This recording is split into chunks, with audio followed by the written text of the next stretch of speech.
Mais vraiment, je voudrais réagir à la note que vous nous avez distribuée, que les services Premier ministre ont distribuée. C'est vraiment très intéressant, un tel aveu. Je n'arrive pas à savoir si vous réalisez la portée de ce que vous venez d'avouer avec cette note. Donc en fait, le problème, Madame la Ministre, de ne pas pouvoir faire voter ce mauvais PLFSS, c'est que vous ne pouvez donc pas faire la poche des Françaises et des Français.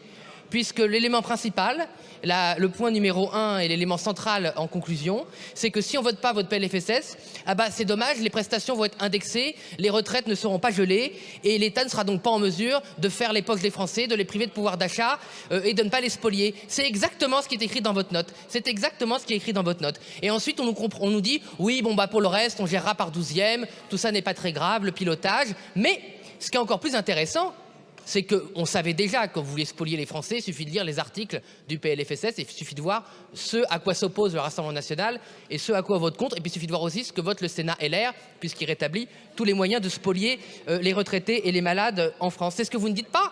Parce que moi, je pensais, avec les grands discours qu'on a eus sur les économies, que vous alliez nous dire dans cette note que si on ne votait pas votre PLFSS, on ne pourrait pas faire les grandes mesures d'économie structurelle qu'il faudrait. Mais alors, Madame la Ministre, j'ai cherché, je ne sais pas où c'est. Où sont vos mesures sur l'immigration ? Où sont vos mesures contre la fraude ? Où sont vos mesures sur la bureaucratie ? Il n'y a rien, il n'y a rien, il n'y a rien. Voilà, il n'y a rien. Il n'y a rien.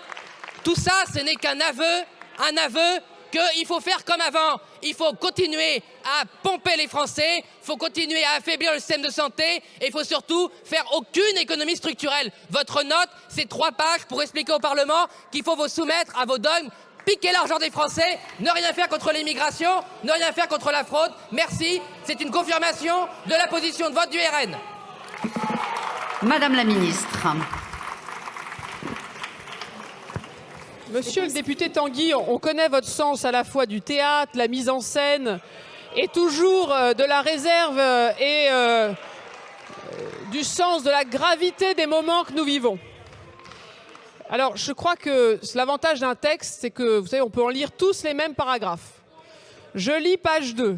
Si la situation se prolongeait, donc en l'absence d'un PLFSS, elle pourrait créer des problèmes de trésorerie pour certains établissements, donc c'est hospitalier, ce qui pourrait justifier de débloquer des aides d'urgence afin de garantir la continuité de leur activité.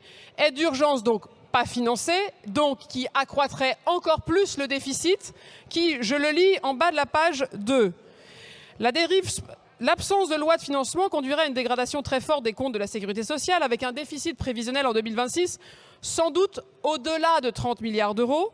La dérive spontanée des comptes sociaux conduirait à un déficit estimé par la Commission des comptes à 28,7 milliards, auquel s'ajouterait 1,6 milliard résultant de l'absence de clause de sauvegarde. Je lis, il s'agirait d'un niveau inédit en l'absence de crise économique qui s'apparenterait à une perte de contrôle.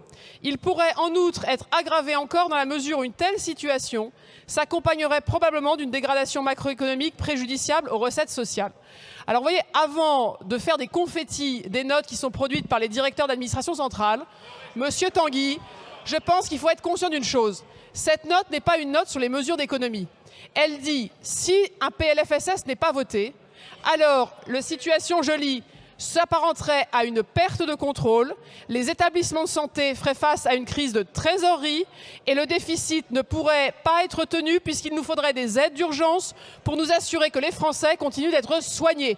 Donc, Monsieur Tanguy, vous pouvez considérer que c'est du théâtre. Pour nous, il nous semble que c'est une situation collectivement, politiquement et dans les responsabilités qui sont les nôtres qui doit appeler à un peu plus de gravité. Monsieur Wauquiez.